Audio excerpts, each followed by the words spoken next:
c'est vrai que l'OMS a bien précisé qu'il ne prenait pas trop la vasectomie dans ses discours, mais j'ai quand même invité quelqu'un qui est vraiment très concerné par cette question, c'est Joseph.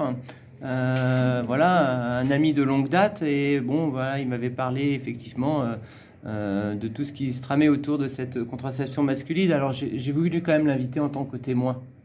Pour revenir sur ce que vous avez dit, Madame Serna, vous êtes en train de vouloir rendre stérile toute la France entière, tous les hommes de la France. Est-ce que vous savez que vous êtes en train de porter atteinte à la race humaine? Parce que si les hommes ne sont plus capables de procréer, comment va-t-on avoir d'enfants? Comment la population française va-t-elle avancer? Excusez-moi, mais tout d'abord, Oui. avant de faire la vasectomie, vous avez les possibilités de faire congeler vos spermatozoïdes pour si vous changez d'avis plus tard et vous voulez avoir des enfants, vous avez la capacité de les avoir. Je tiens à vous rappeler que ce n'est pas tout le monde qui est capable de préserver ses spermatozoïdes. Tout le monde n'est pas éligible pour pouvoir préserver ses spermatozoïdes parce que tout le monde n'a pas le même taux de fertilité. Et tous les Français ne peuvent pas commencer à tous conserver leurs spermatozoïdes. Ce n'est pas faisable et ce n'est pas forcément accessible à tout le monde. Mais Monsieur Joseph, il y a un suivi avant la vasectomie avec le docteur que vous allez consulter.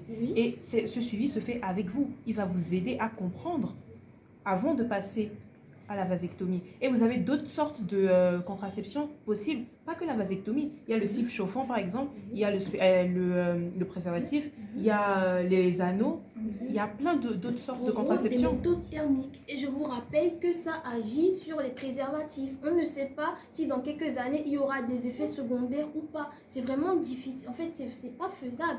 Enfin, on utilise des méthodes thermiques pour les hommes. On ne sait pas si dans quelques années ils ne seront plus capables de procréer ou pas. On n'a pas assez de... On n'a quasi aucune information sur tout ce qui est méthode thermique ou pas. Excusez-moi, mais pas comme sur la pilule, sur les femmes, on n'a quasi aucune information. On connaît pas vraiment les effets secondaires. On peut pas prendre ce risque-là. En France, la plus grande méthode de contraception, c'est le préservatif. Oui. Vous l'utilisez, je suis sûre. Le préservatif, je l'utilise parfois, mais des fois, avec mon partenaire sexuel, peut-être que ça ne lui convient pas parce que ça ne donne pas forcément les mêmes sensations. C'est pour ça qu'on vous demande d'utiliser le slip chauffant, qui est une autre méthode également. Peut rendre stérile l'homme. Et il ne faut pas prendre ce genre de risque. C'est porter atteinte à la race humaine. Donc là, vous me parlez de risque. Vous l'avez pas. De risque. Mais il y a des gens qui ont essayé, qui l'ont testé sur un certain temps et qui ont prouvé que ça marchait. Ok, ça fait combien de temps qu'ils l'ont testé? Effectivement. Eh bien, écoutez... 3 mois, vous me parlez de 3 mois. Écoutez, j'ai utilisé l'Androsuch pendant 2 ans. D'accord. Monsieur Taverne, je ne vous ai pas donné la parole, c'est l'occasion, vous voulez intervenir? Merci. Du coup, j'ai entendu, quelques-uns ont entendu vous, et la phrase qui revient le plus, c'est « ils sont pas prêts ». Mais quand seront-ils prêts? Il existe déjà des méthodes de contraception comme la vasectomie, la méthode thermique, et à ce que je sache, c'est sans douleur. Je porte mon slip chauffant avec moi là, et franchement, je m'entraîne avec moi, je me sens super bien. Donc la pilule, elle n'est pas encore commercialisée, elle n'est pas encore là, on ne la connaît pas. Pourquoi pas faire avec les moyens que nous avons déjà? Alors et ce slip chauffant, alors il faut le porter tout le temps? Ah, vous le portez quelques heures pendant quelques mois, 5 à 6 mois, et c'est bon, normalement la circulation des